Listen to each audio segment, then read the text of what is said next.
Уснерская школа имени Героя России Игоря Хоменко. Сегодня здесь проходит День самоуправления.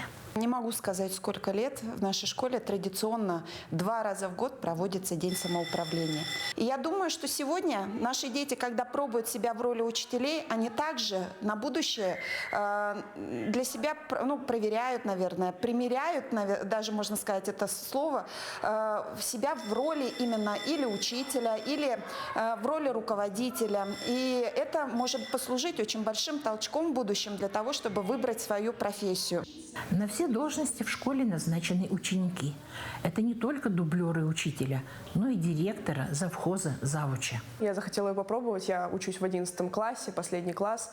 И напоследок мне хотелось прочувствовать нашу Марию Николаевну, как она, так скажем, как она в своей тарелке. Ну и скажу, что когда тебя постоянно дергают туда-сюда, вот так вот, ты как белка в колесе, это очень непростая работа, и нужно уважать нашего директора и, в общем, эту профессию. Учитель 3 класса знакомит ребят со своими дублерами.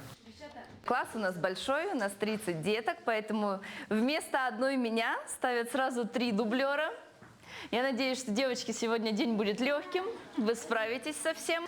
Ну а ребятам хорошего настроения, покажите, какие вы дисциплинированные, начитанные, образованные, умные, старательные.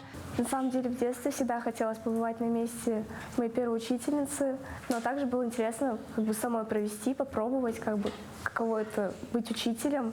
Наверное, быть учителем очень сложно, и мы сегодня попробуем и узнаем, как это быть учителем.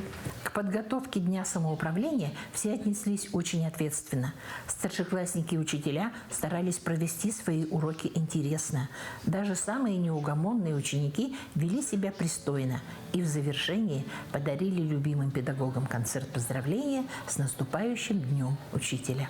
Счастья, сил и здоровья, цветов успеха, радости и любви. Светлана Поцелуева, Андрей Неустроев, Уснера.